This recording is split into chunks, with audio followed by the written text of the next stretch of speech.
Adam Carolla and Dr. Drew. Would you sleep with sick women? I may be pregnant, but I'm still a man. Spank the unruly ones. It's indecent, it's vulgar, it's blasphemous. I'm gonna ride you till you can't stand up.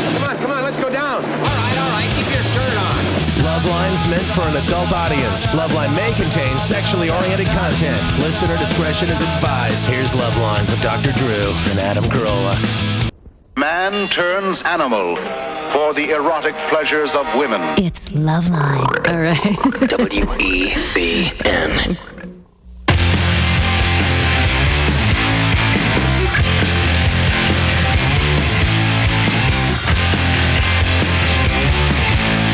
Hi, this is John Favreau, and you're listening to LoveLine with Adam Carolla and Dr. Drew. Great.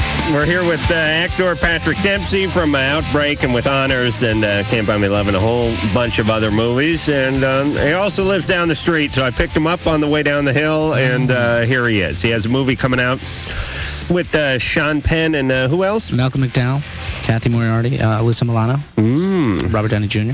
Kathy Moriarty played Raging Bull. Raging Bull's Jake as wife girlfriend. Right. Yeah, she was great in that. Yeah, she was. All right. And this comes out sometime in September. Yeah, I believe so. Well, and you're just here early to plug. I'm just here because I was in the neighborhood. I went over to Patrick's house today at about 1:30 in the afternoon and woke him up. No, I was awake. I was I was trying to get some reading done. Everything happened at one time. It's like, who is You were Dora? like wearing boxers. Your hair was all a jumble. You were flustered. I put my nose over the fence, and he has your dark sunglasses. Like, who is this? He has, and what does he want? He like yelled, "What do you want?" Like, I didn't recognize you. I was like, who is? What is it? What are you dropping something off? The Avon guys here early. Yeah, what is it? And Patrick's dog Yates is this. It's really Rhodesian Ridgeback. Yeah, it's really just a ton of dog. Like if there was a Marine Corps for dogs, the drill instructors would be Rhodesian Ridgebacks. Yes, they would be. These things are just big, chiseled-jawed, flat-skulled. They got this ridge of hair that runs along their spine that runs the opposite direction of the direction their coat goes in. Right. And when they get PO'd, the thing just stands up like a porcupine. Wow. And it's what's the dog weigh? 110 pounds? He's about that now. Yeah. Even with exercise, he's a big boy. Yeah, he's got a good temperament and everything. It's just when you go to the gate, he comes charging. He's territorial, which is what you want in a dog, especially that size. But he's good when he, knows you. But, It takes a few minutes, though. If he ever had a couple of beers and turned on you sexually, it'd be nothing you could do but enjoy it. I'd be calling in. You just have to lay still. I have a problem with my dog. If the dog wanted you sexually, Drew, he would have you. That's all I'm saying. Okay, thank God we don't have that problem. All right, but I'm just saying, if you farted and it smelled like liver and he put two and two together, Daphne. Hi, you guys are the best. Hey, you're 25. You are the best. Thank you so much. I have a question for Dr. Drew and a request for Adam. Why don't you get mad on the request? Get that out of the way. Okay, Adam, I have a totally broken heart, and I need to get over it. And maybe I'm a late bloomer, but this is the first broken heart I've ever had. It's been 5 days, and I don't want to get out of bed. I don't want to eat. I need a pep talk. All right. I need, tell me, when this is going to be over and what He's going to tell you to come down here any second. That's too far. Right? Am I right? Is that what you the other room is what they all figured. What city do you live in? Portland. Oh, really? Yeah. You don't have a plane? No. No? No. Wow.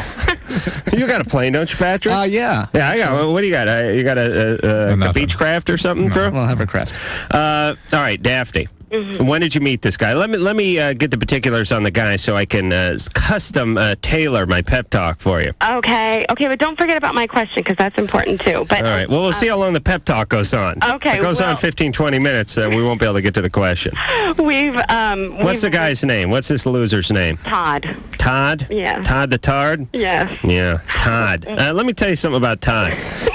It's probably good that you didn't stay with him because he would have never made it past 35. Find me a guy named Todd who's over 40. There's no Grandpa Todd, Uncle Todd. There's no Senator Todd. There's no Todds past the age of 40. I'm convinced every guy I know named Todd is going to drop that on his 39th birthday. Okay. Well, now, when they gave us a little piece of information here about you, that this guy gave you herpes, is that telling you? Well, I don't know if he's given it to me or not. He just told we have been dating about 14 months, and he just told me last weekend that he has had herpes the whole time and has had it for the past 7 years. And we used condoms the first 6 months of the relationship. The night that I decided to stop using them, I said, "Are you safe? Is everything okay? I'm safe. Are you safe?" He said yes. He said that I called him on it last weekend when I said, "Well, you lied to me when you told me you were safe because you had herpes and that, that doesn't go away." Or happies, excuse me. The happies, thank you. Excuse me. Let me explain to Patrick. It makes people more comfortable talking about a disease when you give it a gregarious title like happies. Yeah, right. Okay. Herpes is so official. Right. But who wouldn't mind talking about happies? Yeah, I have the happies. Right. It's an up thing as opposed to.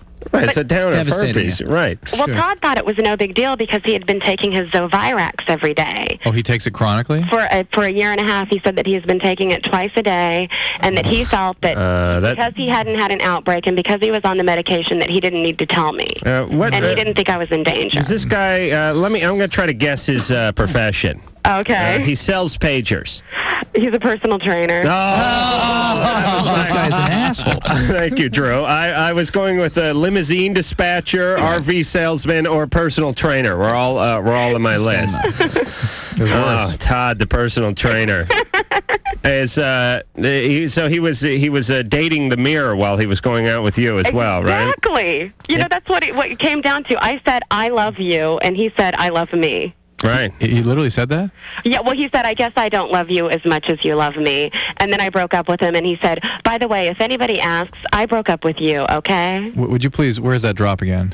This guy is an asshole. Thank you. Thank you, dude. Exactly. Thank you. Thank you. This guy's why you would need to get involved with a severely narcissistically defended person that is not available to you emotionally. It's hard to understand. So, and then why you would be heartbroken over the loss of this image of something that you really didn't have in the first place, because you really didn't have the relationship you imagined you had. Exactly. And the guy put you in harm's way. Mm-hmm. He did, and he did so consciously, even though again it didn't suit his narcissistic needs to come to grips with that and to accept that's what he was doing. Well, there's nothing in it for BS. him. Yeah. Todd is one of these guys where, and there's a lot of guys out there where, unless there's something in it for them, they're not going to be truthful with anybody. I mean, there are people who walk around out there. Probably more guys than girls, but there's a decent amount of women out there where basically their agenda is take care of my own crap and everyone else be damned. Well, that Lisa show we were on, I'm still hearing about that. It's so horrible. But wait a second. But that was the big thing we were trying to talk about during that show, which was that nobody seemed to have any concern for anybody else. On the Lisa show? That thing, yeah. Yeah, and their topic was how can we kill an hour and fill people with nonsensical information and fluff? Yeah, and they did that. Oh, they nailed that. Yeah. They just embarrassed us in the process. All right, we'll never do it again. Daphne, what? Well, I went to my doctor. I saw my gynecologist on Monday. And you were fine. Well, he said that, you can't test unless there's an outbreak. That's right. And that, there's a blood test. It's worthless. Yes, exactly. So is there like a certain amount of time that I should expect to then be safe? Yeah, if you haven't had any symptoms, you're probably fine. You're probably fine. Okay. I mean, in fact, you turned out, you were in harm's way, and this guy put you there. Yeah. And you were having a non-relationship. I mean, you need to really look at why it's taken you so long to develop a relationship and to have a closeness, and that when you did finally choose to open up, you chose to open up with an idealized image of somebody that didn't really exist. Right. To a guy named Todd who has a thong back tan line going up his rear end and plucks his nipple hairs. Please, Daphne. Oh, you're the best. All right, and take some responsibility. Remember, he didn't just go swoop you up, tie you up, and raise you in his closet like veal. I mean, it takes two to tango. I know. You understand? But it still hurts. Yeah. But it really hurts. Take a time out and try to figure out what you were up to and where your real needs are, so you don't make this mistake again. Thank you. All right. I do have one recommendation for all the listeners because I just picked this book up today called How to Survive the Loss of a Love. Have you heard of it? Yeah, please. Oh, it's really good. Someone gave me that book when my old girlfriend Stephanie broke up with me, and I read the first chapter and a half, and I was starting to feel really good about it, and then somebody borrowed it, and I cried. I wept openly, and they never gave it back. So I bought another book that said How to Survive someone borrowing, How to Survive the Loss of Love. All right, the deal is, here's a book for you, Daphne, that might help. It's called the Bible. The one I'm advocating all over the place last couple months, which is called The Search for the Real Self by a guy named James Masterson. Strongly recommend that book. All right, so screw the pep talk. We're moving on. Monique, 23. Hi. Hey. Hello. How are you? Good. I'd like to say hi to Patrick. Hi there. How are you? Good. How are you? Wonderful. Thank you. Congratulations on your success. Oh, thank you very much. I love you, Adam. Oh, what is this? Every call tonight. I'm like Bobby Sherman in 1974. No, it's much worse. Much more disturbing, anyway. But At least he was cute. More. Even though he's married, I still love him more. Yeah. Don't worry. He's getting a divorce. Good. Hardly. Just kidding. I have a question for you, Dr. Drew. Yeah. I have had my period since like I was 16, and it has been completely irregular. Like since then, like I'll have it like 3 times a year, and I want to know, A, why does this happen? B, how can I fix it? And C, is it going to mess up me having children in the future? Anything else going on with you medically? No. Anything else going on with you physically? Any physical features or anything like that that are unusual about you? Hair distribution, digit length, anything like that? I'm asking some strange questions you maybe never heard me ask before. All right, well, I'll put that in plain English. You have a monobrow or a really long pinky? No. Or a really short pinky?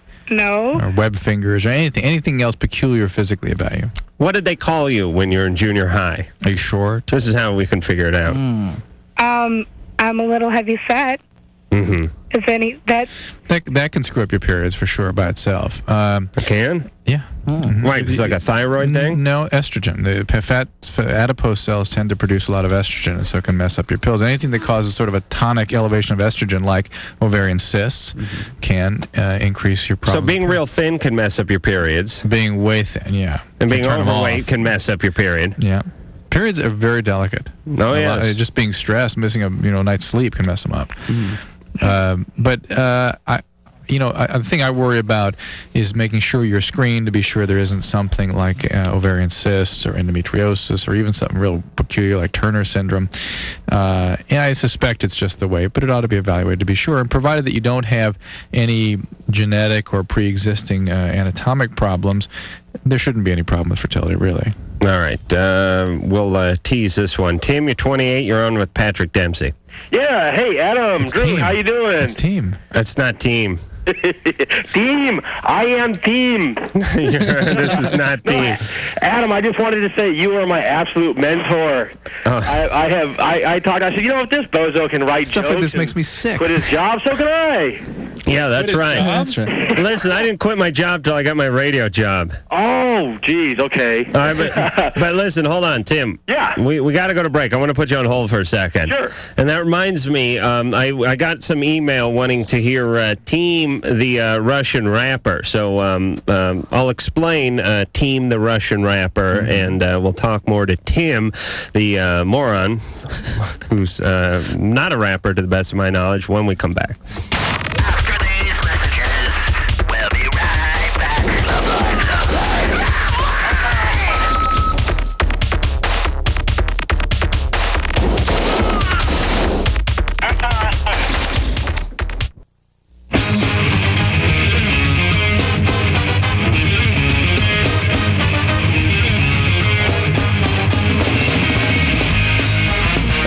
It's Adam Carolla and Dr. Drew, and the show is LoveLine. Our very special guest tonight is none other than actor Patrick Dempsey. You know him from such blockbuster films as Outbreak and With Honors and... Yeah, those are the only sets. He hasn't done anything else. Now the lover boy, the pizza guy, and Mobsters. Who was in Mobsters? Let's see. Christian Slater, Richard Grieco, Costas Mandylor, Anthony Quinn, and F. Murray Abraham. And you've worked... Well, now, you didn't do any scenes with Dustin Hoffman in Outbreak, did you? No, just the monkey. Was Dustin Hoffman in the monkey outfit? No, he was not in the monkey outfit. Okay. He's got a very good agent. Yeah. So does the monkey, actually. He probably makes more than me, I'm sure. As promised... I'm going to do a little bit of Team, the Russian rapper. Now, Patrick does not know the story. I've done this a couple of times in the year and a half I've been here, but why not do it again? I got some email on it. Now, the email I received, I believe it was probably the night before last, and I didn't read it over the air, but it was some listener wanting to know where he could get Team, the Russian rapper's CDs. And he didn't realize that Team is not a recording artist. Team is an actual fat guy from the Soviet Union who I used to schlep along to the beach with me because he was a friend of my Catholic little brother, Nate. I see. I got involved with this Catholic Big Brother program, which it's not bad. It's a commitment. You got to do it each weekend for a few years, but ultimately it makes you feel good. And it's a bitch when you're poor. Because I didn't have a penny, and it was like you got to pay, you got to buy the guy lunch, and take him to Magic Mountain once in a while and stuff. Right. But it feels good, and it's a good thing to do. And this guy Team was a friend of Nate's, although he was just using Nate to tag along with us to Magic Mountain and to the beach and all that. Ultimately, I didn't care because Nate had someone to screw around with while I got drunk and passed out on the beach with a towel over my head. And I'm sure an erection now. Thank God I brought the sombrero. Right. So...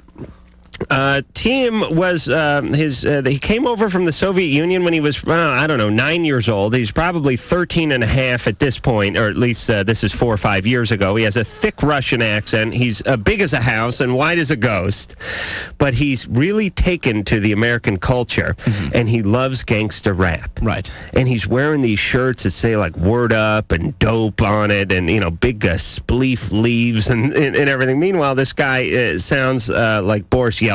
Right. And so he's rapping. Each time he would bring a new tape, and the kids would go nuts. Put the rap music, put it in the cassette while we're driving out to the beach, and Tim would be rapping in the background. And I used to do a little version of Tim. Although, Engineer Mike, last time I did this, you said, go ahead and cuss, I'll bleep it out, and now you're saying... I'm feeling a little slow today. All right, so... go ahead, then. All right, I'm just going to do... All right, can you get it? All right. We'll use it. All right, this is Team, the chunky 13-year-old Russian immigrant. I'm trying to think where to come in. Beaches ain't but hoes and tricks. Suck on these balls and leak on these. All right, let me do the one other one. You ready, Mike? Did you get all that swearing out? Oh, we got to wait a second? Why? Because we got to get back in delay? Are we all right? All right, you ready? I got Bakhan like John McEnroe. That bitch steps up, I'm smocking the hoe. This was a big source of amusement for me out on the way to the beach. That's a rhythm there. Yeah, so that was Team, and the reason he's Team is because his name is Tim, T-I-M, but when I said, hey, Nate, what's your friend's name? He said, Team. And I said, Team? Tim? Spell that for me. T-I-M? Team? Oh, okay. Oh, that was T-E-A-M. So, Tim, you're 28? Yes. And you're loosely basing your life on mine. Yes, actually, and I wanted to say to Drew, a lot of the things that you talk about I'm actually a counselor for teenagers, and a lot of things that you talk about are just right on as far as seeking out abusive relationships. Thank you. And how sexual acting out and promiscuous things like that are just surface behavior. Yep. And it's all it's underlying hurt and pain really is what's going on. Yeah. So, anyways, I'm a counselor. And the service behaviors just makes things worse. Adds to the confusion, really adds to the pain, adds to the lack of self-esteem. It sure does. So I wanted to commend you on the information that you're giving out. It's really, really accurate. And yet you're still chosen to lead your life in the pursuit of the Adam Carolla. Yes. Oh, yeah. Oh, Adam, you think you've got the whole masturbatory thing down. No way. I'm actually to a point where I can seduce my own penis. All right. That's it, Tim. I've been threatened. I consider this a white glove across the face, and I now challenge you to a jack-off. We'll see who the better man is. And the whole porno thing, first it started out as a collection, then it actually turned into a shrine. Now it's actually, I have a complete library. I mean, I had to start my own Dewey Decimal System just so I could check them out. All right. You want to plug any local stand-up gigs? Or? But anyways, Adam, what you're talking about is, I love There's no way I'm this obnoxious. In a while, though. What'd you say? I haven't heard anything about the talc lately. Oh, yeah, you know what? Down your drawers. Jennifer Grey put an absolute stop to that. Yeah, Jennifer Grey. Do you know Jennifer Grey, I do Patrick? know. Yes, just worked with her. She's a... oh, you did? I was on the show when you were talking about Jennifer. It didn't work out. There was a problem there. So this is all... She's a spunky little minx that... You're my stern but groovy master, Adam. Well, there she is now. Oh, wow. Listen to that, folks. Oh, and let me tell you, and seriously, Drew, Jennifer was attracted to me at one point. Yes. And then it just completely went south. Mm-hmm. We were really cruising like the first hour and going into the... I mean, I really thought I was going to like get some oral sex like before the show was out. Right. And although Drew over here is kind of like the chaperone and like some sort of 50s prom or something. But somehow I brought up...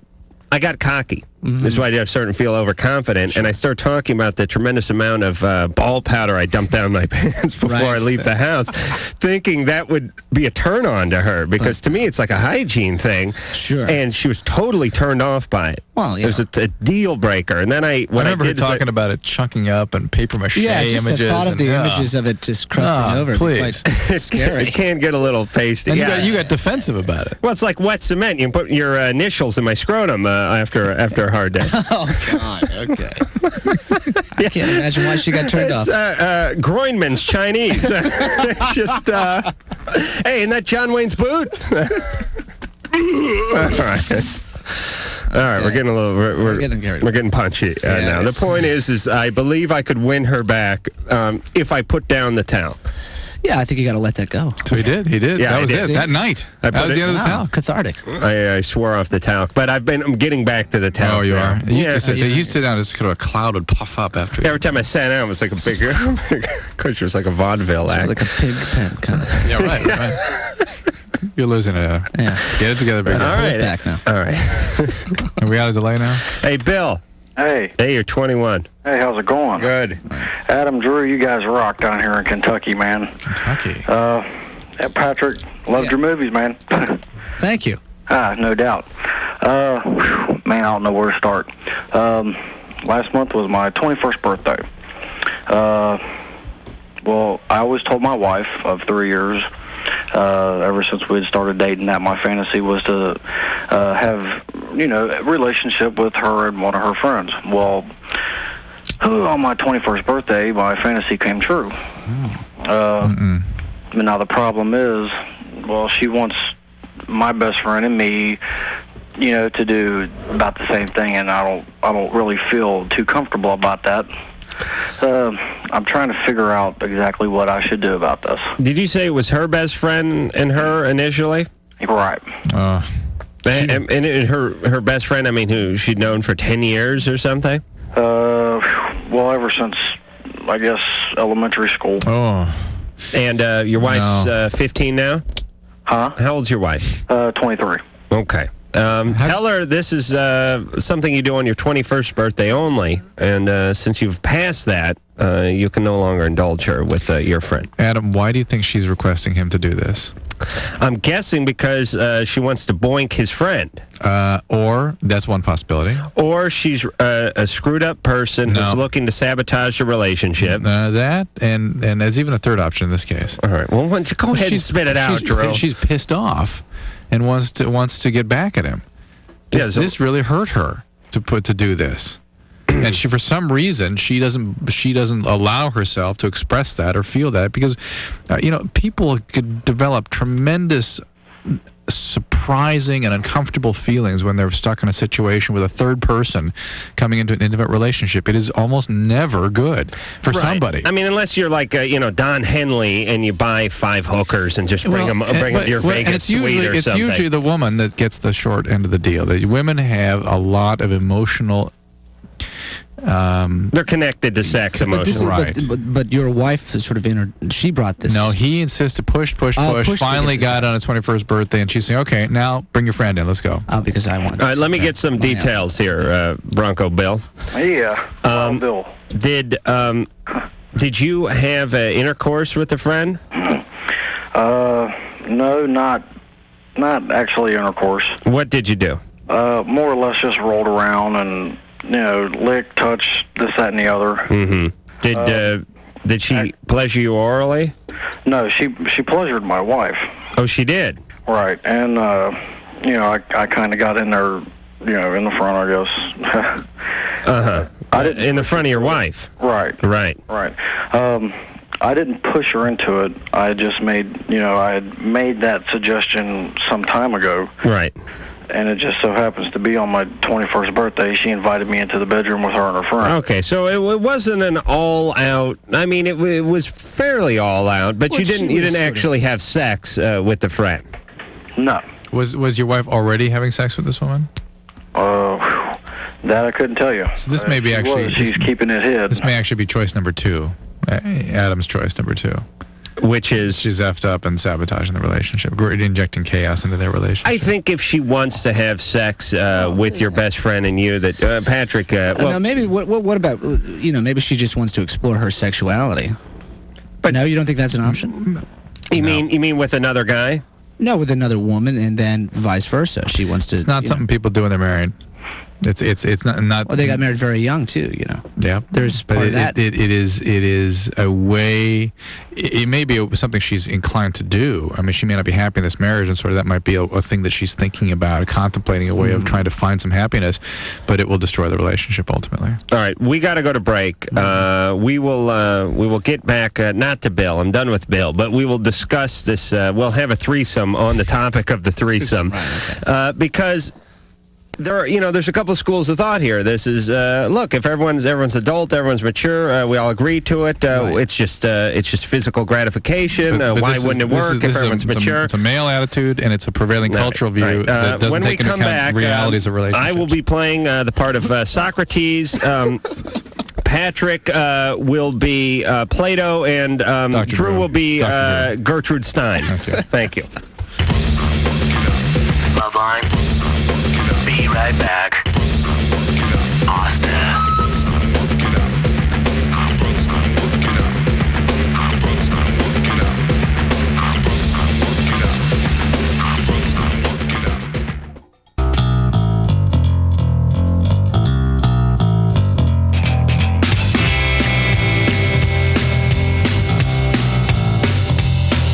Hey, it's LoveLine. Adam Carolla, Dr. Drew, Patrick Dempsey, and we'll be back in 10 seconds. This is LoveLine on Radio Station. The lunatic fringe of American FM. That is terrible. That's the most appalling, disgusting, revolting thing I've ever seen. WEBN, Cincinnati. I miss Jennifer already. What did you work with her on? We did a pilot of The Player. That's right. That's right. Yeah, you guys. You guys were down at the Hollywood Center Studios there. Yeah. What's going on with that? There may be like a 6-hour. Go ahead. Mini-series of it. I don't know. It's still up in the air. So 6 hours, is that like a 9-parter or something? Yeah, something like that. Like one story over 10 weeks or 6 weeks or whatever. I don't know. They haven't sort of... TV's a very topsy-turvy world. Everyone does a million projects and then sits around and waits and sees if they get picked up or not. Right. And then shows like Home Improvement and the Jeff Foxworthy show kick ass, and no one can figure out what the hell's going on anymore. Good test scores, I guess. All right. Oh, yes, audience testing. That is the genius of TV. Patrick Dempsey, actor and artist, is here tonight. Outbreak with honors, Can't Buy Me Love, and coming up, Hugo Pool, which will be out kind of a dark comedy. Yeah, definitely a dark comedy. Out September, I believe, sometime around that time. Oh, We were talking about threesomes. Did we finish that? Yeah, no, we did not. Okay. All right, who wants to go first? You guys. Okay. Patrick, what is your take on threesomes? I'm just sort of taking the other stand here. You're saying that it's a destructive thing. Unless it's just for a relationship, not for a person, right? But But for this a is a married relationship. couple. For a relationship, yeah. A relationship is in trouble that starts looking into those sorts of areas as a way of gaining satisfaction and intimacy. It's a way of destroying intimacy. Now, what if, particularly for women? What if everyone's just so mature that they can explore their sexuality and be in a non-threatening way? I mean, it may exist in theory. I've never seen it in nature. All right, and Patrick, you'd like to rebut that by saying? Well, how do you go? Where do you go from there? Think about if you think of examples in your own life, think about people who've had relationships that have continued and grown and continued for long term through something like that, and you don't see them. They eventually go down in flames. Well, I don't know. Maybe. Is there some example that you like to talk about? I have no personal experience on that, so I can't really say what the outcome would be. I can imagine it could be one person would get involved with somebody that they weren't involved with. The third person coming into the relationship. That's right. The feelings come out of that. And then all those feelings that you're not really dealing with your partner are then projected onto that person, and therefore you just begin the cycle again and eventually hit the same point where you're experimenting. So I think, I don't know. For the most part, from what we've heard on this show, people regret it down the road. They don't regret it if it's a guy who's in a band and a couple of groupies go back to the bus. And, so you never have to deal with it again. It's a night, not a relationship. Night in Toledo. Whatever. But if it's a long-term relationship and they bring in a third party, male or female, there's always some feelings that come from it. At least it seems that way. And they usually regret it down the road. So I guess the moral is if you want a threesome, fine. If the relationship you're in is serious, you may be jeopardizing it. All right. David, 14. Hey, man. What's up? You guys rule. Thanks. I listen to you guys every night. Okay, I've got this problem. I make myself pass out, and I don't know if it's really a problem or not, but it's sort of addicting. And I just want to know. Do you get a little bit of a euphoria from it? Yeah. Yeah. How do you do this? Well, I hyperventilate, and then I just squeeze my neck really tight. Well, one of these times you may not wake up. Really? Absolutely. Really? Absolutely. You can't control how you are controlling the flow of blood through the brain. You cut it off. If you cut off enough of it, that's it. Well, maybe he'll just be a vegetable or something, okay. Drew. Yeah, that's true. Yeah. All right, David. Oh, boy. It's kind of weird. I was doing it for a while, and then lately I try to do it and it won't work, but only someone else can do it to me now. Do you have someone doing it to you? Well, not now, but yeah, sometimes. By strangling you? Yeah. What other mind-altering things are you doing? What? What are the things you're doing for? I've never said this to a 14-year-old listener, but you got to score some drugs. I sort of do. You got to go down to the park. You already do it. You really do. Why is life so uncomfortable for you that you need to escape in any way possible? I don't know. It's just also things at home haven't been that great. Yeah. I ran away recently, but sure. I mean that's what's motivating all of this. I mean it's the only relief you get from whatever is going on at home. But why'd you run away? Oh, well, my dad kind of got too physical with me. Yeah. Okay. I don't know. That's when people run away from home. Where are you now?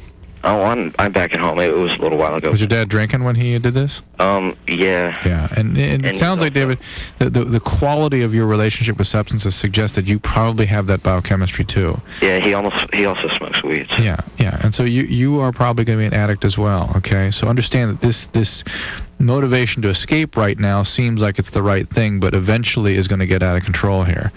And God knows if you live long enough, if you don't get involved with something that is life-threatening, that as you're kind of abusing at this level and trying to find ways of escaping the unpleasant feelings you're experiencing. Can you go to CA? Chokers Anonymous? Is there any kind of 12-step program for people to strangle themselves? No. There isn't. I'd like to form a group. Okay. David. Yeah? You understand what Drew's saying? Yeah. I mean, this will suffice for a while, but eventually you'll stumble onto heroin or something, and then that'll be a little easier in strangling yourself. Yeah. So what are you going to do about your dad? Is he still being physically abusive? No, it was just this one time. What are you going to do about you to get some kind of help, some kind of way of dealing with these feelings in a less destructive way? Yeah, I don't know. Well, can you stop acting out, though? Yeah, I guess so. I mean, I also have some friends who do it too, so I don't know. They kind of did it to me, and then it's not an uncommon thing for people your age to be unhappy. Okay, yeah. And so it's not uncommon for people who are unhappy to congregate together and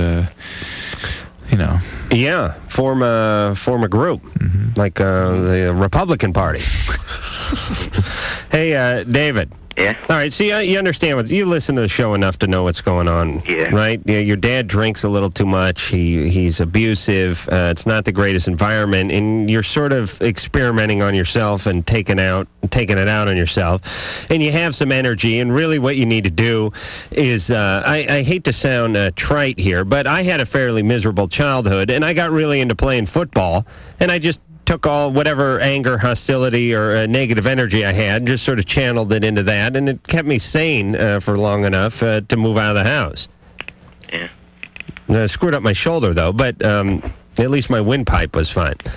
So, David, you need to find something that you're into and sort of focus on something outside the house and outside of your own neck. And just so we can understand here, it's not that he's occluding the windpipe, it's that he's occluding the main arterial blood supply to the brain. Oh, is that what that is? Yeah. So it's not about oxygen? No. Oh, because I thought strangling was about oxygen. Some of it's that, but it's also about cutting this off. Blood off to the brain. But isn't the But he said hyperventilation. I don't know why that would add to it so much, but I don't know. But I used to do that hyperventilation thing when I was a kid. Did you ever do that? Squeeze you until you pass out. Yeah. Yeah, I did that as a kid, sure. No, I don't know why. I did too. I grew up in a really boring small town, and there was not a lot to do. So yeah, it's great. We discovered that one afternoon. Hey, I'll tell you what I'll do. Out. I will pant like a dog who's not had a sip of water in 3 days. And when I peak, let's get Big Larry to come up behind us and get us in a bear hug, and then our lifeless body can just fall to the gym floor. Right. And then we'll get up 20 minutes later with a really bad headache. Really bad headache and like a big thing of drool hanging off our chin, and go, all right. Yeah, let's do it again. All right. Drew, you didn't do that? No, but I was aware it was being done. Drew went to the, let's see, what academy did you go to? The Little Lord Fauntleroy School for Albino Hemophiliacs? That's it. Yeah, it was a prep school that Drew went to. He didn't go to a public school. Did you go to a public school? Public school and then to a Catholic school. Oh, really? Which was really quite interesting. But did you, we were talking on the ride over, and Patrick got his start in showbiz as a juggler and vaudevillian sort of comedian. Rode the unicycle and performed with a traveling vaudevillian troupe. Kind of like your beginning. Yeah, except for I clean carpets. Right. But other than that, it was a mirror image of that and all the chicks and the money. It was the exact a lot of similarities. Same lifestyle, really. Wow. Except for when Patrick was 19, he was hammering checks from Miramax, and I was hammering checks. Hammering checks. Hammering. I was just hammering nails. Yeah. All right. Well. Glenn, 27. This is my first time calling. Hi, Patrick. Hi there. How are you? Not bad. Adam, you're all that in a Polly Jean Harvey CD. Dr. Drew, you're doing God's work. I listen to your radio show religiously, so much that when I or someone else has a problem, I think of all the advice you've given to similar problems, and then the problem is solved. And I don't claim to be Dr. Drew. Okay. Could you please play the Dr. Drew Boogie and Shuffle? You want to hear them both? Yeah. Well, we've never played them back to back. Mike's shaking his head. Well, what the hell? Yeah. I don't got anything to say. I'm all tapped out. Drew, you have anything interesting to say? Kind of lull here. It's all right. Yeah, Patrick, you're burnt out, right? Yeah, I could go for a little cup of coffee and a little song, sure. Yeah. No, you're going to like this. This is the OCDDs. These are the out-of-context Drew drops. And Engineer Mike has formed them into a bit of a rap. Oh, that's good. Now, Mike, do you want to start off by playing a couple favorite Drew drops before we go right into the song? Only if we hear the Adam Carolla litany there. Can we hear that too? What drops you want? I'd like the Faggot Better Run. That's one of my personal favorites, and some surprised me with a couple of the other ones. This is when I get Drew to read email, and he's reading it as if he is the person who wrote it, but we don't know that. And engineer Mike puts it on a separate cart, and then later on, at when it's apropos, he'll insert it and confuse people. You're fat is my favorite, because we'll have some chick call up and say, I don't date, I feel awkward, guys don't pay attention to me, and then all of a sudden you hear Drew's voice going, you're fat, you're overweight, and she goes, well, no, I'm a little... Right. And then Drew's apologizing frantically into the mic. You're fat. Thank you. All right. You got the faggot better run? Faggot better run. Ever since I stopped taking Depo-Provera, I've been lactating. When I was 19, I ate about 4 boiled peyote buttons and stayed up all night but felt no effect. Is it okay to be in love to a guy twice my age? He's grooming you for his abuse farm. That is one of my favorites still. Engineer Mike over there's lost 20 pounds. He wants to groom this child for his, abuse farm. Great bumper stickers. You were easily amused. I really love likes me a lot, but sometimes I'm scared because he is very active. He gives me oral sex. I just give him the hand. All right, let's hear the. Let's start with the Drew Boogie. All right. Good. All right, just for you, Glenn. She barely has her senses about her, and then she can relax enough to have sex with me. Dr. Drew is right. Ow! Get down, get down, get down, get down. You're gay. Get down, get down, get down, get down. You're sick. If I find you, have sex with me. Gee, it hurts to have sex with me. Faggot better have sex with me. I want to have sex with me.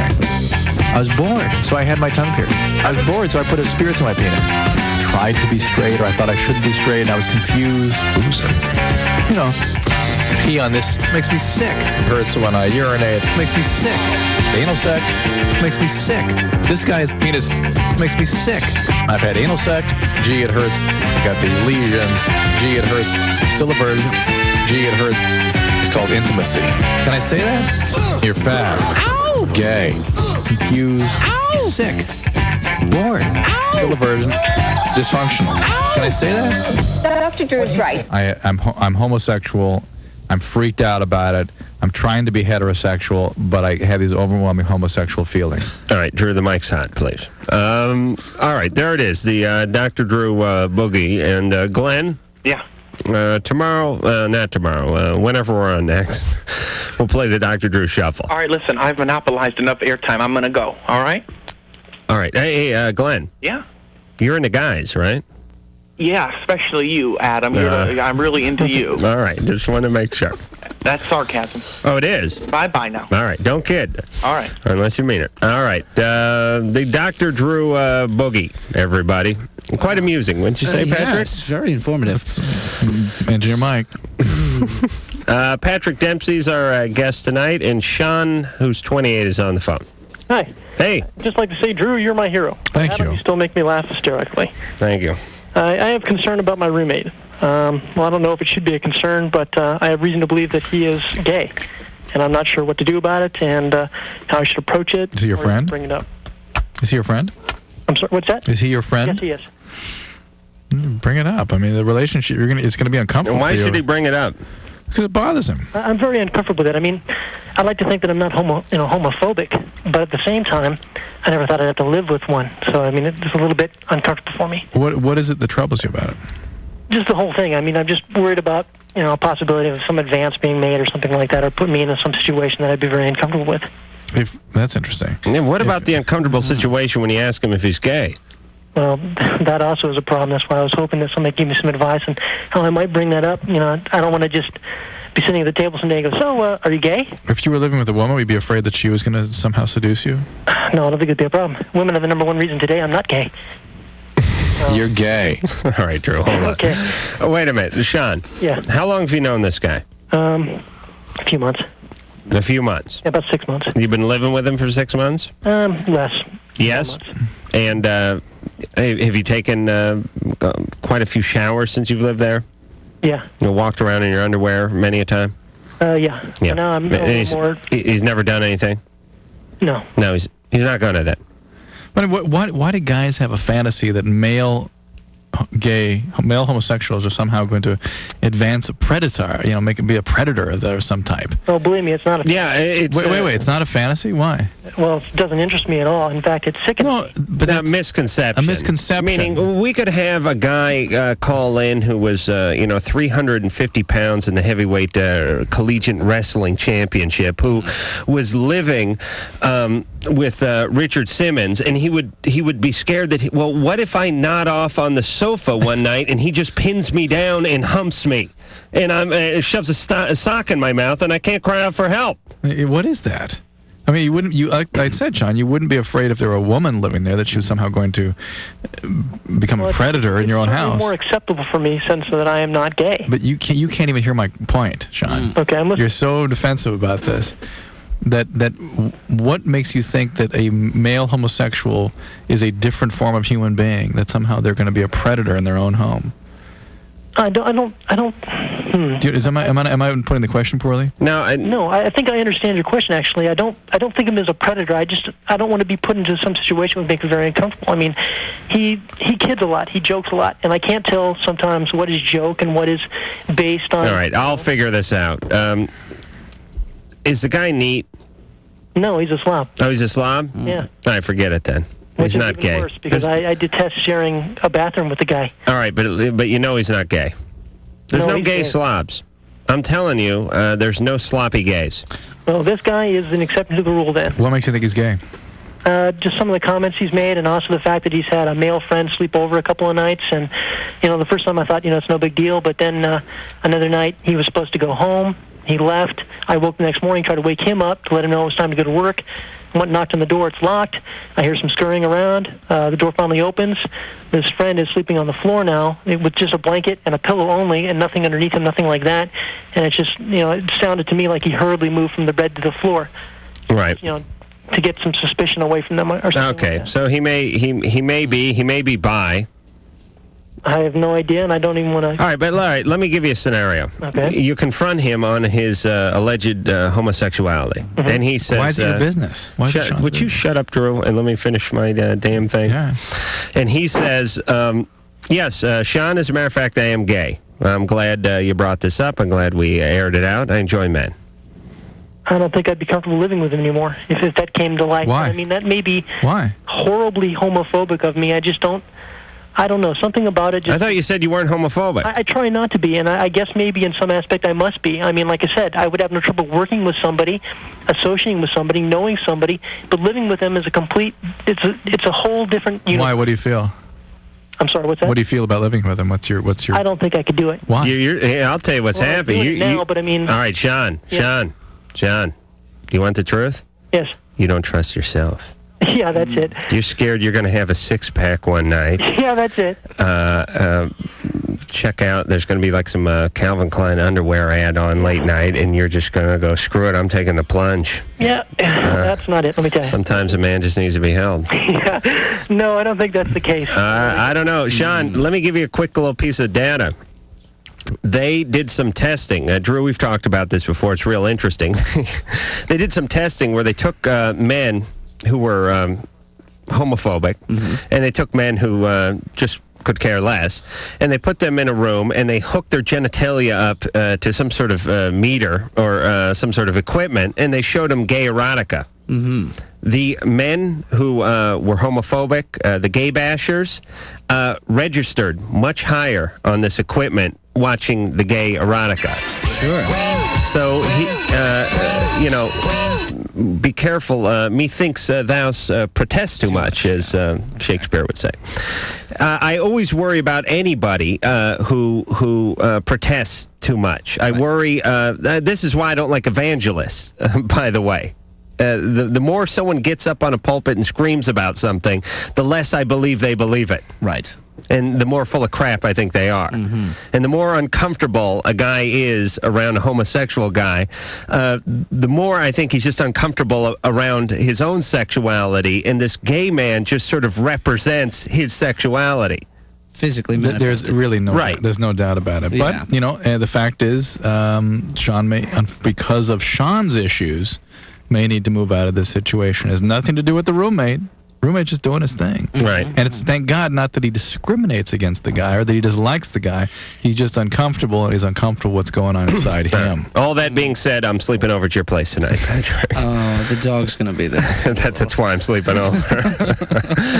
That's 110 pounds of Ridgeback lovin'. Yeah, there you go, man. All right. Sell the next call, would you, Drew? Sarah wants to talk to Patrick. All right. Oh. LoveLine will be right back. Why? Because we like you.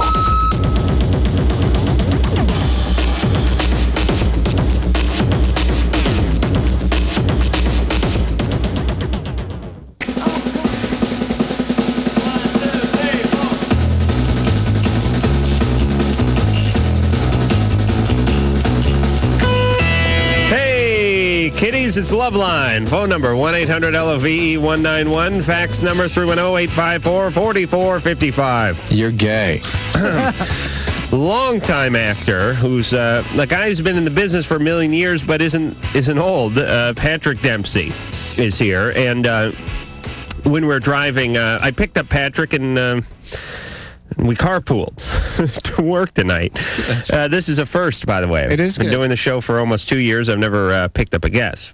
I've picked up a couple guys on the way home, but never on the way into the show. Right, they just need a ride. And I wouldn't dare let them talk on the air because of what happened. Sure, of course. But Outbreak with Honors, Can't Buy Me Love, Loverboy, Mobsters, recently the 20,000 Leagues Under the Sea miniseries that was on, that was CBS, wasn't it? Yeah, ABC.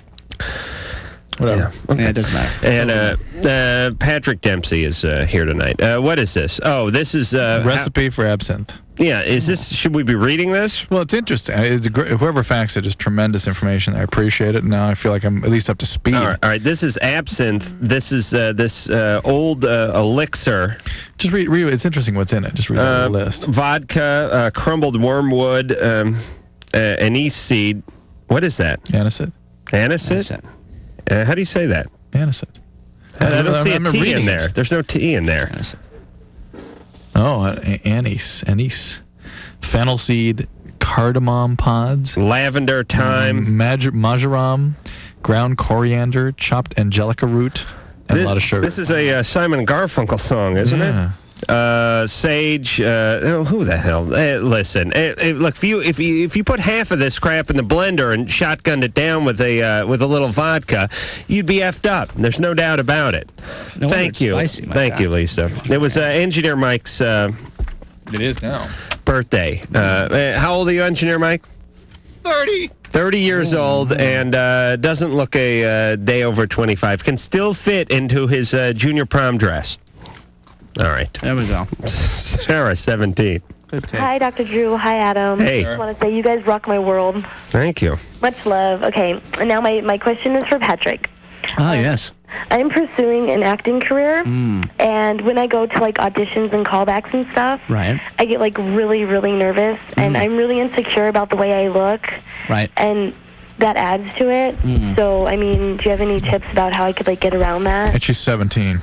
You're 17? Yeah. No, you know what? I have an audition tomorrow, and I'm going through the same thing you're going through right now. I don't think you ever get over it.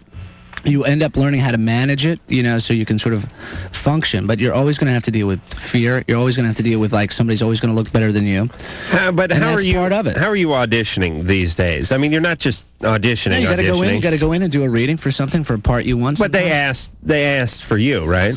Yeah, they asked for me, but you still got to go in and read sometimes. Adam, you have that experience, and then they just. And they just say, okay, they're thanks. done after I've done it a few times. They just break down laughing halfway into it. And usually by the time we're done, they go, you know what? I still really enjoy your work on LoveLine. So what's the matter with your look, Sarah? Oh, well, I'm like, there's improvements that could be made. Well, but at 17, 18, 19, everyone that age feels that way. Okay. Yeah, tremendous preoccupation. I mean, is there some? What kind of parts are you going out for? Well, I just had a movie audition, actually a callback for a movie last Sunday, and I blew it completely because I was really intimidated by just the looks of the other girls and stuff. And then come to find out, I got the part anyway. But wow. I mean, it was just, I don't know. I felt so intimidated, and I it really affected my mind. But this is, listen, Sarah. Okay. I know this is Patrick's question, but there's really no explaining this away. This is a very natural tendency. Happens all the time. Even a guy like Patrick, who's been acting for 13, 14 years now, still gets the butterflies when he goes in for the audition, and it's something you just have to sort of use as motivation, and it's never going to go away. When it goes away, man, that's when you get out. Yeah, because I think what's a good thing is that you really care. You care that you want to get the part, so you're trying very hard. But I think the key is to just remember to breathe, first of all. Okay. And they want you to come in, and they want you to get the job for them.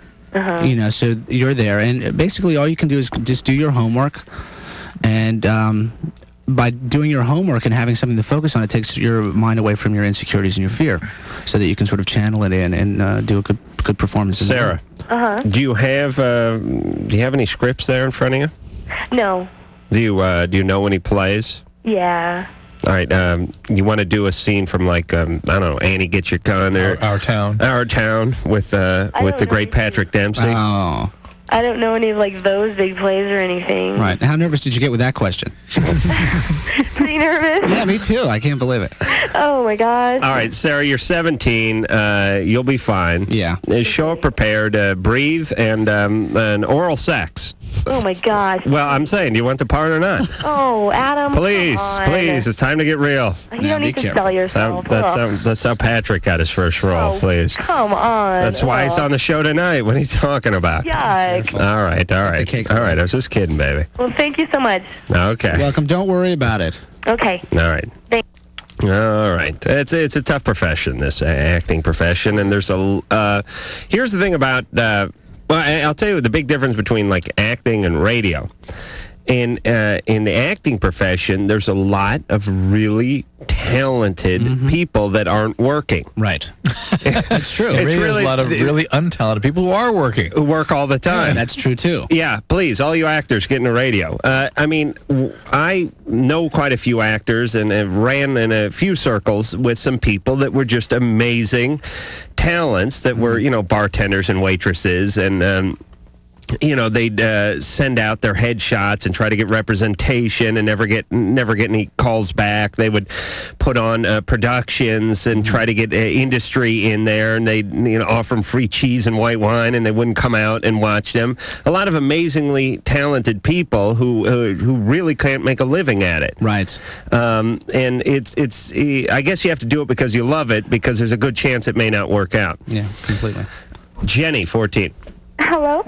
Hey. Hey. Okay, about a month ago, my best friend came over after school, and her boyfriend showed up. Okay, I knew he was coming, but she didn't. And he knocked on the door, and she answered the door, and we were just sitting there watching TV, and I knew he was coming over, but she didn't, and so she wasn't expecting him. So you were sort of caught. What? I mean, you invited your friend's boyfriend to come over. Yeah. And we're sort of caught doing that. Yeah. And we walked her home because she got a little upset, and he broke up with her right before we walked her home. And so we came home, we came back to my house, and we got intoxicated, and we got high, and we ended up having sex? Yeah. Drew's reaching for the wallet, and so am I. Hold on there, Jenny. Okay. All right, it's gambling time on LoveLine. Patrick, did you bring any money? No. Come on. Actually. You didn't advise him. You didn't prepare him properly. What's this? We're gambling.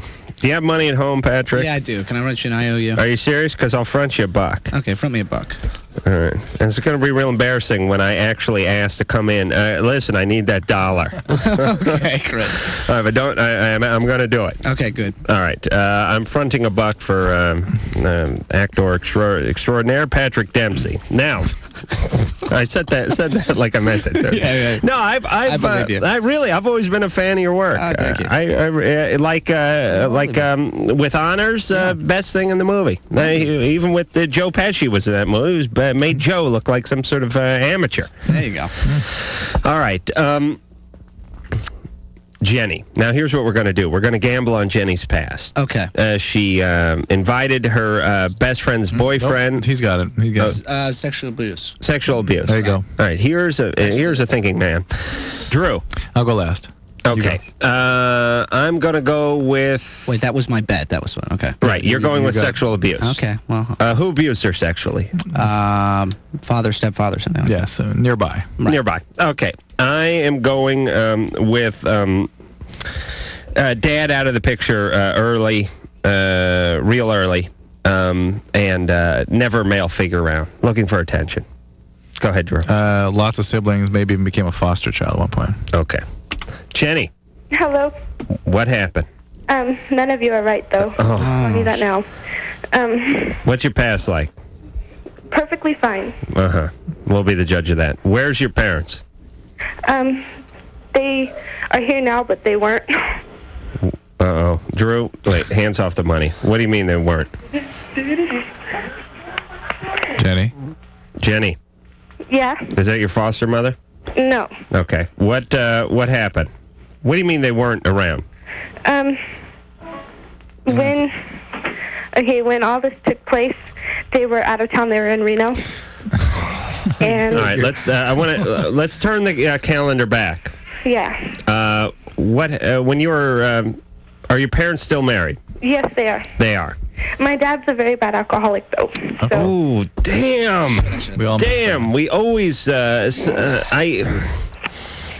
Your dad's a bad alcoholic. Very bad. Did he ever abuse you? No. He never struck you in any way. Oh, well, yeah, Except for that. Yeah. All right. It never really. That is really all right, enough. so you basically have a storybook childhood, except for the part about your dad being an out-of-control alcoholic and physically abusing you.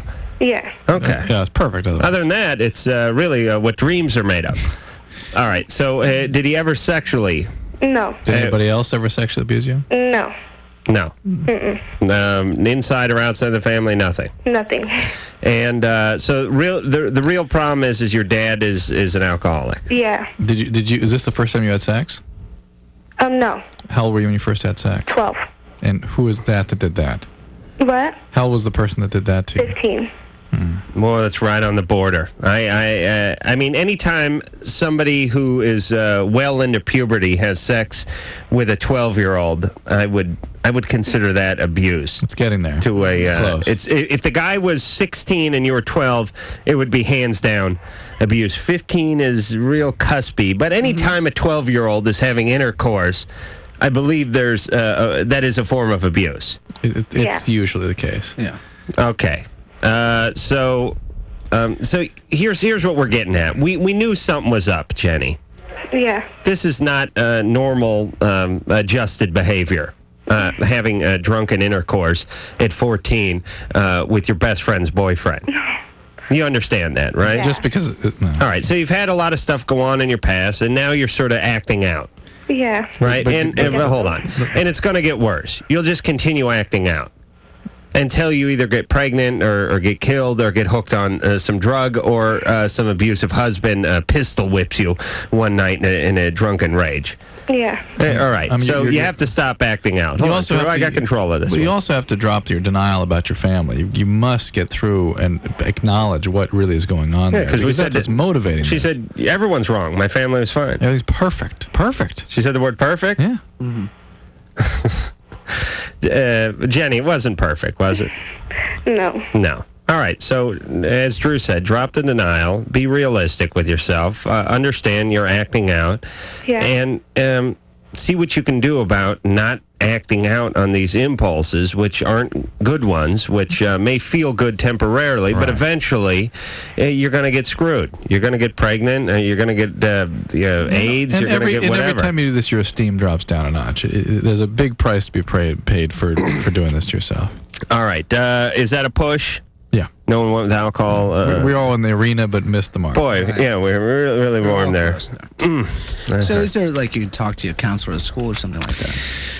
Well, yeah, I mean, yes, she can, and yes, if she had the resources to get a therapist, that'd be a good idea for somebody like this. But most importantly, in the short run, it's hold back on intimate relationships, have a moratorium on physical relationships, try to develop some close friendships which are stable and healthy, and try to take care of yourself and not look for fixes for how you're feeling. All right, we'll be back with Dr. Drew, Patrick Dempsey, and Adam Carolla all after this.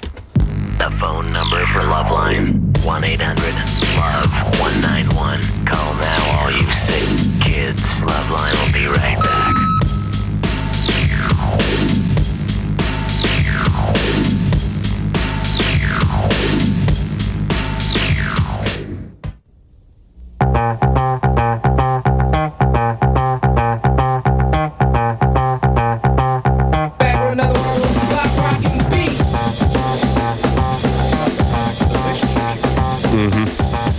All right, it is LoveLine.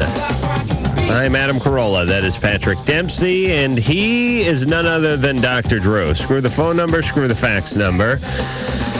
We will go back to the phones, unless Engineer Mike wants to play the Adam Doesn't have it. Carolla. Doesn't have it. That doesn't have it? He erased it.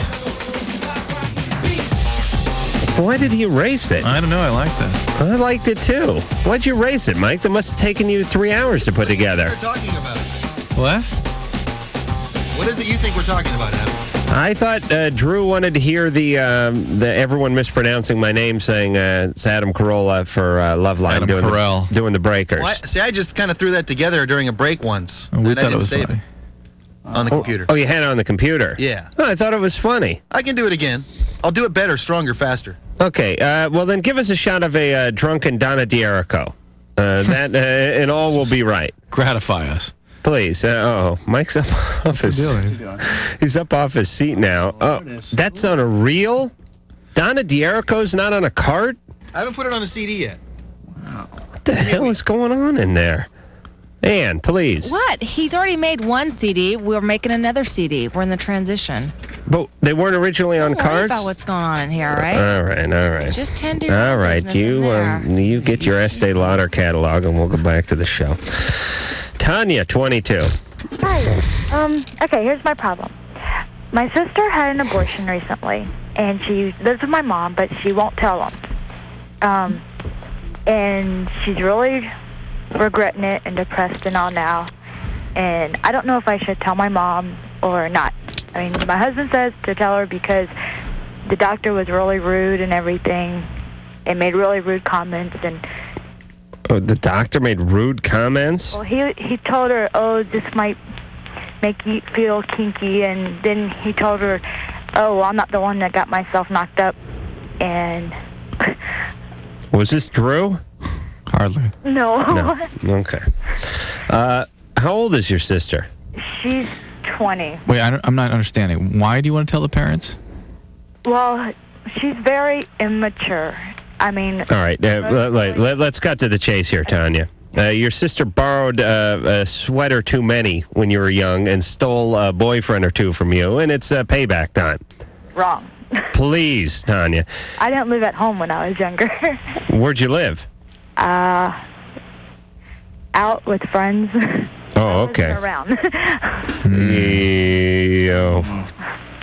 Boy, we could do some gambling again easy. here. Easy. That's a slam dunk. Yeah. But Tanya, listen. You want to tell your folks that your younger sister had an abortion, right? Right? Sounds so bad. Well, why? Why do you want to tell them? Because she is very unstable right now. Mm-hmm. And why She would... won't listen to me or anybody else. She won't go see a counselor. She won't... So you're saying that the fact that she had abortion has destabilized her moods? Is that what's happening? Sure. And that you're trying to blame it on the way she was treated by the personnel at the abortion clinic? No. Johnny, it's okay. Just spit it out. We're just trying to understand what you're asking us. Okay. No, it's just... I'm the only person that knows, other than a couple of her friends. And she's just not quite all together there now. And so since the abortion, something has happened to her psychiatrically, okay? Yeah. Okay. Was she all together there before the abortion? Yeah, she just... All right. It's real common, Tanya, for women to have lots of mood disturbances after an abortion for a multiplicity of reasons. There's tremendous hormonal changes after you go from a pregnant state to suddenly being unpregnant. There is a biological kind of a loss of the attachment that people have for the child that is highly underestimated. And there really is a true psychological element to this where people feel guilty and a lot of conflicted feelings about abortion. It's altogether... Women are altogether too unprepared for this. Our culture does not prepare women for exactly how devastating abortion could potentially be, not just psychologically, but biologically. And if she already was unstable, it may sort of upset the apple cart, so to speak. But I don't think a young woman, a 20-year-old, should necessarily be being cared for by her parents. I think it's maybe if you want to help her get to some treatment for her affective disorder, go do that. Help your sister. Don't involve your parents necessarily. And I don't trust your parents as far as I can throw them. Right, they're part of the problem. You're the one who moved out with a band of gypsies when you were 11, right, Tanya? Not kinda. Sorry. All right, 14. All right. So what kind of parenting was going on over there? I just didn't get along with them. Okay. We call that physical abuse in most circles. No, it was more... They drink, and that was about it. Oh, okay. So, I mean, these, it's not like your mom's living, not like your sister's living with, Joyce Brothers and Leo Buscaglia or something. I mean, they're liable to just get loaded and swat one.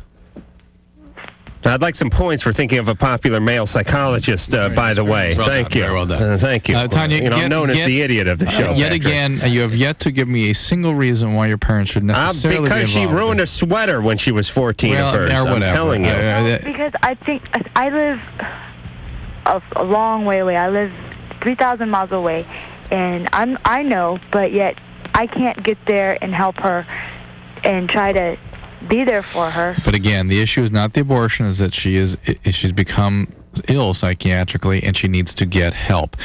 The parents aren't absolutely necessary for that to happen. Get her to help her get what she needs. Or tell the parents that she needs help emotionally. Well, but these parents may not be. Well, all right, not these parents. Tell the neighbors' parents. Because if you sort of rat her out to these people who are abusive, or the same people who drove you out of the house at 13, they're not going to do anything for her, and they're liable to turn on her, and she's for sure going to turn on you.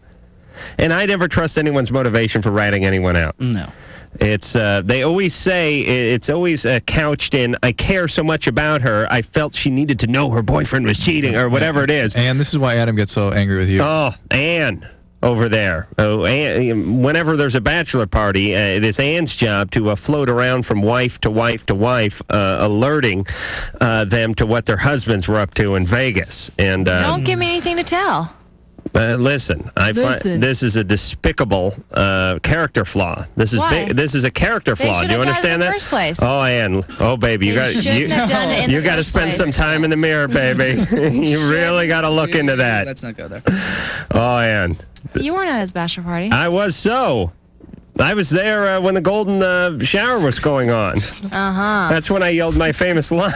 She said, the guy they were talking about, I won't mention his name because they almost got divorced because Ann felt it necessary that his wife know what was going on in Vegas. The hooker got over this guy's head. Excuse me, I shouldn't say hooker, right? The young lady, the young dancer, got over this guy's head while he laid on his back, took beer, dumped it down her chest. It followed the contour of her body until it got down to the big well at the bottom, and then dripped right off of that into his mouth. Okay. This was called like the Golden Waterfall. And then I yelled, drunken, of course, from the love seat 10 feet away, give him the mudslide. which you really had to be there and you had to be loaded, but really worked. It was good humor. It's important to know your audience, I guess is what I'm saying. Melissa. I'm done. Hi. You're 21 and we're almost out of show. I'm going home. Yeah. All right. You can't achieve a satisfying climax No. with your boyfriend. Can't. Have you ever had one with a man? No, he's the first person I've ever had sex with. Oral sex. Did I mention oral sex? Yes. All right. That is your key to happiness. Patrick? I think that's a way to start. I think you just have to, have him, whatever he's doing, to sort of become a little more sensitive to what you need and where the sensation Of course, is in your body. she has to know, of course, what that is. How to manage Well, it. I've been dating this guy for about 4 years, and we've been having sex for about 3. And so it's not like I don't know what's going on. And when we were first dating, there was no problem. All right. You mean you had orgasms? Yeah. Oh, and it's gone away. Yeah. All right. Then that's an emotional thing. Yeah, the relationship. Well, the relations, that's the weirdest part. And see, my question is I plan on marrying this young man. All right. Bad idea. And let me tell you, your body's telling you something Do different. not argue with the clitoris. It is sending you a clear message. We have to go to break, but women work on a more psychological level. Emotional level. Meaning a guy could be at a funeral, but if you hooked a dustbuster up to his penis, he would eventually have an orgasm. A woman, it's very emotional. They really need that end of it, and if you're having orgasms, fast and furious at the beginning of a relationship, and then for no good reason they start drying up on you, it's an emotional thing. All right, we'll be back. Okay. Yo, G. The phone number for LoveLine is 1-800-LOVE-191. LoveLine, right back.